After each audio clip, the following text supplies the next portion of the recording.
Hi friends, இந்த video வந்து நம்ம என்ன பார்க்க போகிறோம் அப்படின்னு கேட்டிங்கன்னா, இப்போ வந்து நம்மளோட விடாமுயற்சி திரைப்படம் வந்து ரிலீஸுக்கு முன்பு வந்து பல கோடி வசூல் செஞ்சிருக்கு அப்படின்றது இப்போ வந்து அஃபிஷியலான நியூஸ் வந்திருக்கு. இந்த ஒரு விஷயம் வந்து ரசிகர்கள் மத்தியில் செம்ம ட்ரெண்டிங்காக போயிட்டுருக்கு அப்படின்னு சொல்லலாம்.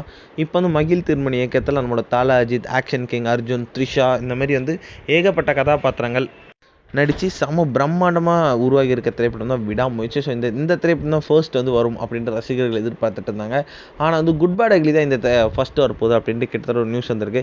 ஏன்னா வந்து இந்த திரைப்படத்தில் ப்ரொடக்ஷன் கம்பெனியில் சில பிரச்சனைகள் இருக்குது அப்படின்றதுனால வந்து இந்த திரைப்படத்தை மே மாதத்து Thala Ajith birthday special and summer லீவுக்கு விடலாம் அப்படின்ற மாதிரி பிளான் வச்சுருக்கதா சொல்கிறாங்க. ஸோ இந்த ஒரு விஷயம் வந்து கிட்டத்தட்ட அஃபிஷியல் அப்படின்ற மாதிரி தான் நியூஸ் கிடச்சிருக்கு. இது வந்து தல அஜித் ஃபேன்ஸ் கிட்ட ரொம்ப ஒரு சோகத்தை ஏற்பட்டிருக்கு அப்படின்னு சொல்லலாம். இப்போ வந்து ரிலீஸுக்கு முன்னாடியே செம்ம பெரிய ஒரு நல்ல ஒரு சாதனை பண்ணிக்கிற நம்மளோட விடாமுயற்சி திரைப்படம். அதாவது நம்மளோட விடாமுயற்சி திரைப்படத்தை கிட்டத்தட்ட வந்து 75 கோடிக்கு வந்து நம்ம நெட்ஃப்ளிக்ஸ் நிறுவனம் வந்து வாங்கியிருக்கு அப்படின்றது இப்போ வந்து கிட்டத்தட்ட அஃபிஷியல் நியூஸ் வந்திருக்குங்க.